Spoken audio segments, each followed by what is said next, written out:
Hello everybody, this is D King Bay, your book granny here with another book review for you. Today I'm reviewing A Good Girl's Guide to Murder by Holly Jackson. I actually purchased my copy, I believe from Fairy Loot, but I'll make sure on that, from Fairy Loot. And this is a murder mystery. A review or two, maybe three ago, if you follow my reviews, I was complaining because I was getting books that said that they were murder or mystery and they didn't turn out to be murdered or mystery. And I said, I needed someone to die and someone to figure out how it's going to happen. Well, little Miss Holly here has now become my best friend because not only did she do it, she did it right. Okay, she did a good job. This is my first book of hers. This is actually a three-part series. Thus far as three books in this series. I have all three books, but I'm going to read them throughout instead of reading them all together and giving you the reviews. I've only read this one for now, and I definitely look forward to reading the other two. Sorry, my throat's a little dry. So this is a contemporary murder mystery, and it's a young adult. The lead character in it is named Pippa, and I think she's like 17, 18 years old. She's in her senior year of high school. She's entering her senior year of high school. And in their high school, they have to do a paper for their graduation. And she decided, like 5 years ago, there was this, one of her classmates was murdered. They were a few years older than her. They were murdered.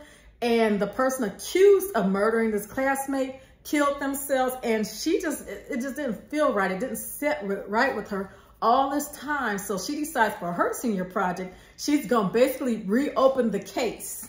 But she's not allowed to reopen the case. So instead, her angle is she's looking at how media looks into things. So it's really good. This is a good book. So she goes out to find out what really happened. She doesn't know the truth. So she goes out to actually find the truth. So she steps through all the things. And like I say, it's a murder mystery. So she will, you know, hopefully figure it out by the end what actually happens. As I say, I did like this book. I'm not going to give you any spoilers, especially since it's a murder mystery. I can't give you very many details over than what I've already given you because I don't want to give you any clues or anything like that. Read this book. Pick this book up. If you like murder mystery, bam, this is it. I will say that she is, like I say, she's 17 years old. People probably often wondering, why do I read young adult books? It's because I like to see that transition when someone's going from like a teen to an adult or adult to a senior, you know what I'm saying? So I like seeing those transitions. So this is kind of a coming of an age where you're kind of discovering who you are. I like those kind of books. So here she is. This girl, she is good. I will say that she did not act. Now I'm talking about Holly right now, the author. She did a really good job of putting her where like a 17-year-old would act. Because, you know, my grandson's actually 17 years old. I know 17-year-olds. And I'm like, yep. So everybody makes mistakes, but they didn't have the main character in here making all these stupid mistakes. I'm like, not even a 17-year-old would do that. I mean, it's just, sometimes we try to force things into where we want them to go. And this author didn't do that. Everything that the main character did, you understood her motivation. She had put the setup for that motivation as she went throughout the book so that by the time this event happened, it wasn't an event just happening. It's an event and reaction that character that she had let us know would have done. So this is how this person would have reacted in this incident. So I really like that. And it wasn't only the main character. She did that with all the characters. So I like that. That's it. I highly suggest this book, this series. Well, I haven't read the other ones because I've been hurt before where I read one book in a series and it's really good. And then the next ones, they be bad, but we're not worried about that right now. We're worried about this one here. This was a great book.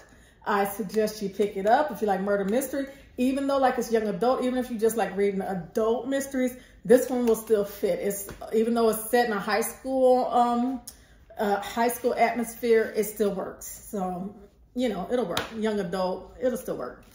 So now about my special edition. I ordered all three copies. There are three different books in the series thus far from Fairy Loot. This is the cover. I will put the original cover up beside. they're probably about the same. A lot of times the flap jackets, the dust jackets are about the same anyway. But let me show you. Is this upside up? Yep, that's upside up. Make sure you can see it. And the back. There we go. Okay, let me take the flap jacket off. There is no alternative cover on here. Sometimes they put alternative covers, but nope. Okay, here we go. And the side, that spine action going on there. And the back. Let's take a back side. And here go the sides. The edges. So you know, a lot of times you have a crime board, as they say, and they pin the little clues up and things like that. So if you'll notice there are little pins on here, right? Little pins and what goes to what ties to what, that type of thing. And she does have end pages in here. And I won't say she really has a love interest in this. She's 17. But the boy who had killed himself, they accused him of killing this girl. His brother is actually in here. And his brother's interested in her investigation because he doesn't think his brother killed himself or this other girl. So he's interested in that. And she kind of likes that guy too. So it was kind of cute. Let me find the signature because this is signed. So you can see that. Where is the signature at? Choo, choo, choo. Ooh, these pages are kind of thick. That's a good thing. I'm not complaining. I just can't get my finger in it. Oh, there we go. I will say I really like the way she followed the clues. They didn't just throw clues out there. And the way they reminded you of them, it wasn't like bang, bang, bang, bang in the head over and over again, redundant. She did a good job. I mean, this is a very good job. Very, very good job. So that is it. I suggest you pick up the book. Even if you can't get the special edition, go get this book. It's on Amazon or everywhere. So go get the book. It's a good one if you like murder mystery. So you guys have a great day. Bye-bye.